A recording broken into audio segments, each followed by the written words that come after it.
Vous avez aimé, Madame Trudel? Oui. Ah, c'était bon. Merci beaucoup.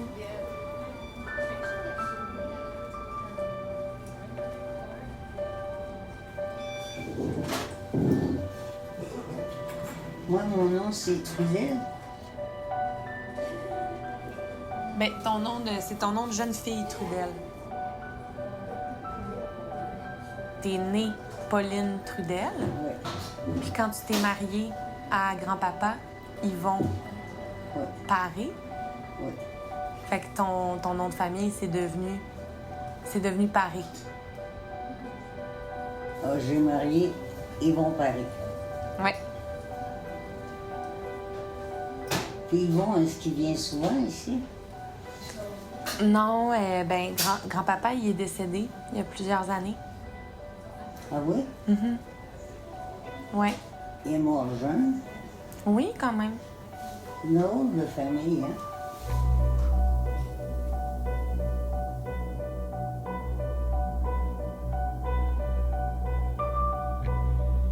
On me dit, t'inquiète pas.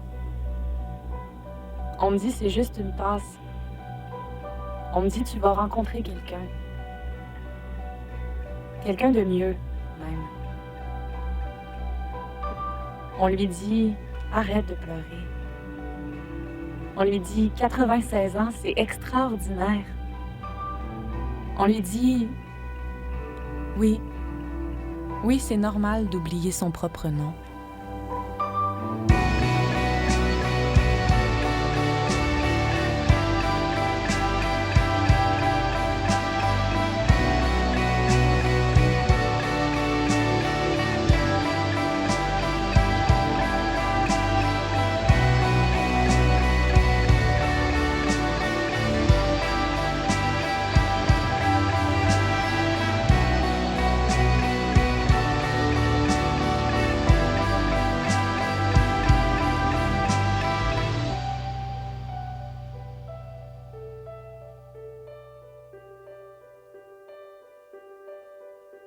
Yvon Paré s'est éteint à la maison le 19 mai 2012 à l'âge de 89 ans. Il laisse derrière lui son épouse, Pauline Trudel, ses 4 enfants, Pierre, Michel, Marie et Isabelle, ses 6 petits-enfants, Mathieu, Sarah, Ariane, Geneviève, Camille et Antoine, dont il était si fier et qui l'ont tant aimé. La famille vous invite à venir le saluer une dernière fois au 4239 rue Marcille, le dimanche 27 mai, entre 14h et 20h.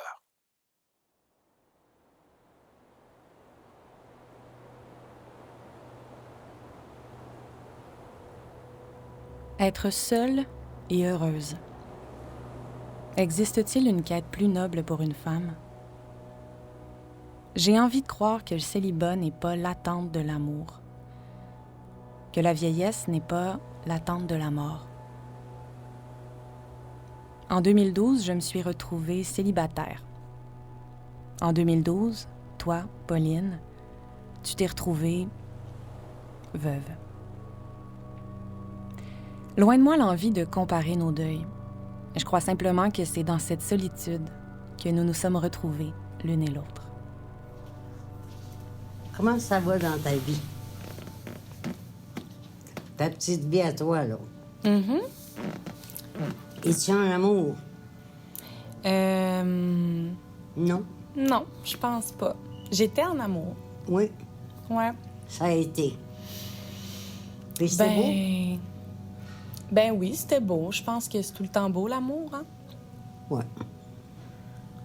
Mais non, ça s'est terminé. J'ai eu de la peine. T'as eu de la peine. Mais quand t'as de la peine, c'est parce que c'était beau. C'est ça que je me dis. Parce que s'il y avait rien de beau là-dedans, là, ben, tout se bien de pas chercher l'amour. T'as raison. Mais est-ce que tu vas recommencer à chercher? L'amour? Ouais. Peut-être pas tout de suite. Peut-être pas tout de suite. Pas de suite. Je vais peut-être attendre de me guérir un peu avant. Moi. Wendy. puis un petit bout de temps sans amour, peut-être tu vas trouver ça plate. C'est sûr que oui. Fait que tu attends. Attends de voir quel effet que ça va te faire. Attends de voir quel effet que ça va te faire. Les années passent et peu à peu, le sexe devient hygiénique.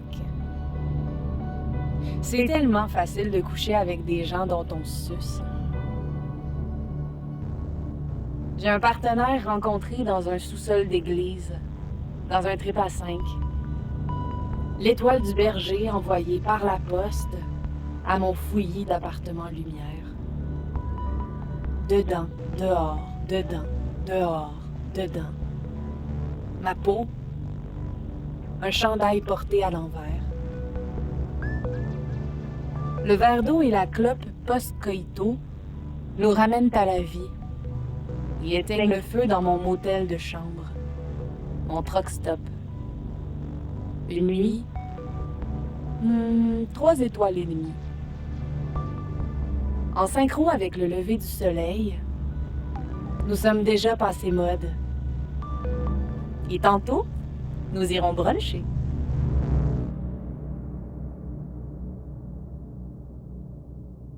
En 2016, je suis toujours célibataire.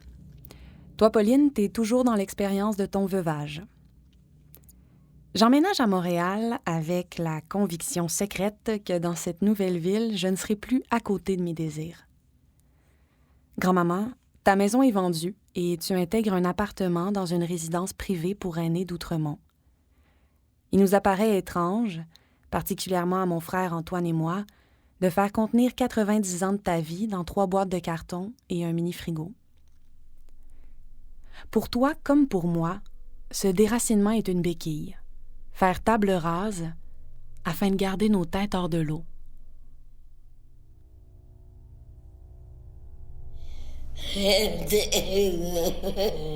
Qu'est-ce qu'il y a? Moi, je t'aime, ça, à la folie. Mais pourquoi ça te fait de la peine de m'aimer de même?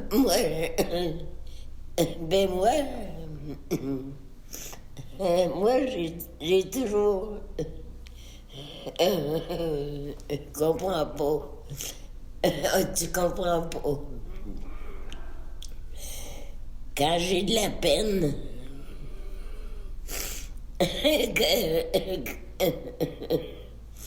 Oh non, c'est trop triste. C'est trop difficile à comprendre. Tu veux essayer de me l'expliquer?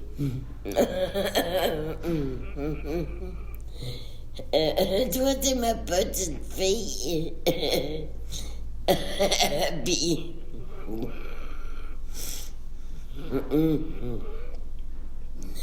Je comprends pas. Je comprends pas qu'on pleure quand on a de la peine. Qu'est-ce qui se passe dans ta tête en ce moment? Qu'est-ce qui se passe? À quoi tu penses?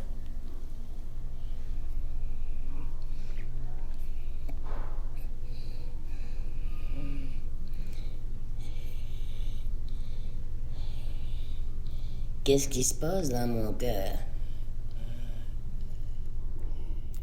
Je refuse que mon amoureux soit parti. Je refuse qu'Yvon soit parti. Depuis quelque temps, je nous sens toutes les deux à côté de la vie. Dans un non-lieu, endeuillé, à courir autour de nous-mêmes. On est là l'une pour l'autre, mais manifestement, c'est pas suffisant. Qu'est-ce qui se passe dans nos cœurs, Pauline? Pourquoi on attend toujours après ce qui n'existe plus? Toi et moi, on pleure même quand on aime. Alors comment savoir?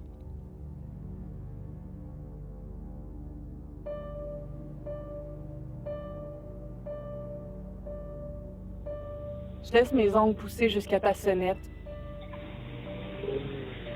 Je retiens mes mains, mes pas. Je retiens mes pensées, mes instincts. C'est que je gâche tout. Ma meilleure amie me dit « protège ton cœur ». Ma meilleure amie me connaît. Ma meilleure amie me dit « protège ton cœur, ma sœur ». J'écris des poèmes de marde qui suent l'amour, des poèmes dégoulinants qui se vomissent dans la bouche. Je n'ai aucun recul.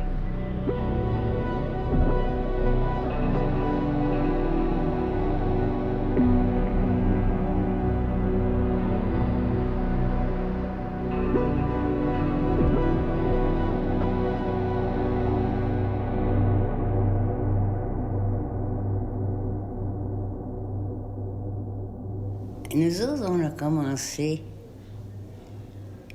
jeunes à faire du patin parce que les patinoires étaient près de la maison. Hein, on demeurait sur du kit. Puis la patinoire était à 1 rue de là. Et surtout, on avait des chums qui nous attendaient. Ils nous aidaient à apprendre la façon de patiner aussi. Et puis, on aimait ça. Moi, mon chum, il s'appelait Jean Bessner. Et puis, il était bon patineur.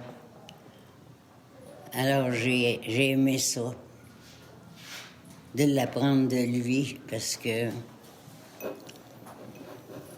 les gars sont pas tous des très bons patineurs, mais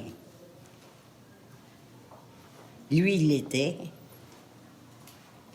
On était jeunes, puis quand on est jeune, on a du fun, hein? En 2012, alors que Pauline et moi nous retrouvons célibataires, est lancée l'application Tinder. Avec elle, l'expression « ghoster » entre dans le langage courant. En français, « spectrifier ». Dans les deux langues, elle met en mots la sensation d'être hanté par la personne qui nous a abandonnés. En devenant un fantôme, on demeure dans la mémoire de façon immatérielle, en habitant la personne qu'on a quittée. Ça, c'était ton premier chum, Jean... Jean Bessner, c'est pas dit? Jean Bessner, je pense. Mais là, toi, tu me dis, Jean Bessner, c'est un ami de ton frère Jacques. De mon frère Jacques. Mais Yvon, c'était un ami de ton frère Jacques aussi. Oui. Fait que toi, t'aimais bien les amis de ton frère Jacques. Ben, après le chum, il se passe pas grand-chose. Jean Bessner, il était beau? Bon, moi, les images, ça s'efface un peu, hein? Je le trouvais beau dans ce temps-là, mais... C'est bien en masse. Mais tu le vois plus dans ta tête, son visage. Non, je suis pas resté...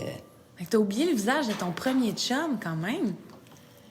Ben, tu oublies, mais...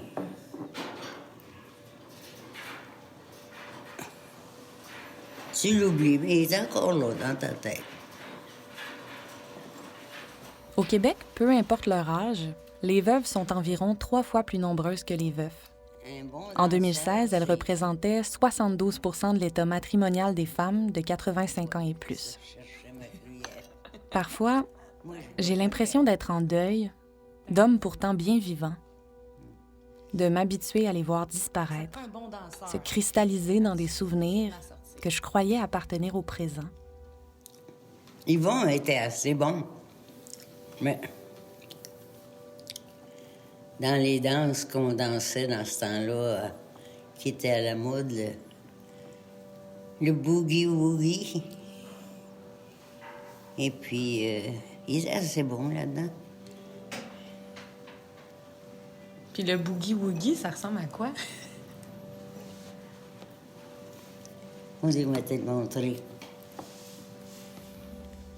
Grand-papa, pourquoi les hommes rêvent-ils d'être des fantômes? Attends, toi, tu recules, puis moi, j'avance. OK. Recule, je te tiens. Ah. Oh non, je sais pas comment.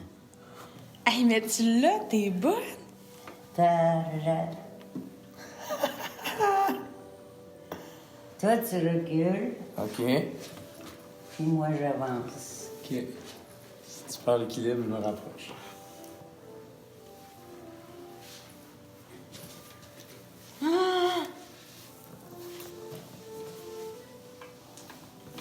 Est-ce que tu vas recommencer à chercher? Les désirs s'en lèchent les doigts, se prennent la main, se jettent dans le feu. Il y a nous deux sur ce coin de rue-là, sur ce gazon-là, dans cet avion, dans ce lit, dans cette baignoire. L'invisible fait l'école buissonnière, des pactes de suicide, des push-ups de filles. Des nous deux, il y en a plus d'un. Des possibles couverts de sueur dans le cosmos, qui s'effleurent du bout des sens, qui mangent des sun chips en riant de notre gueule. Des nous deux qui n'existent que dans l'instant, dans l'idée. Il faudrait une vie pour chaque vie avec toi. Une vie pour chacun de ces nous qui changent de bord de rue quand je les croise en rêve.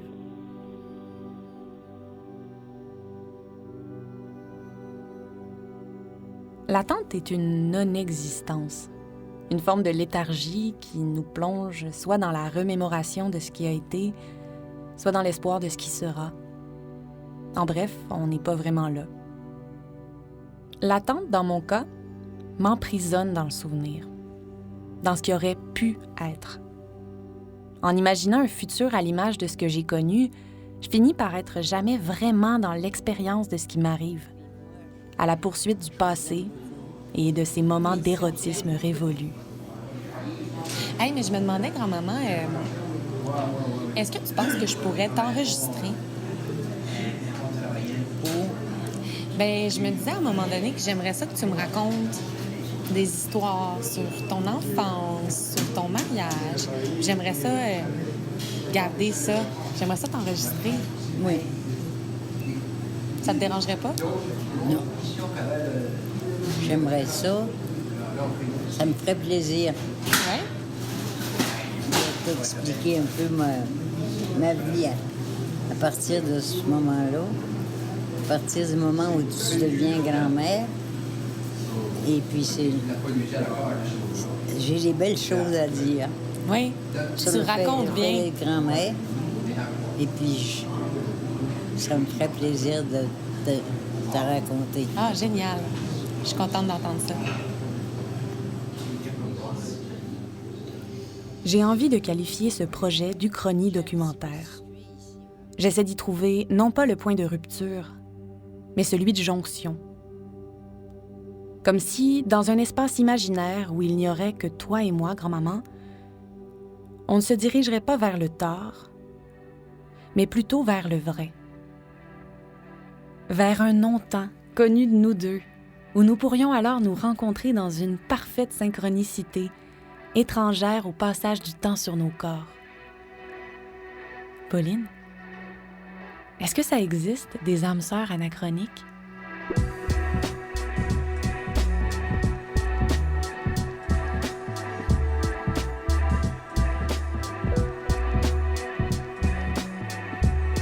Je pense que c'est ça pour écrire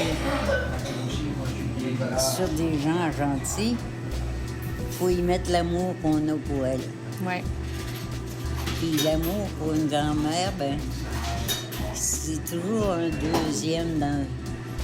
La grand-mère, c'est comme une deuxième dans ta vie amoureuse.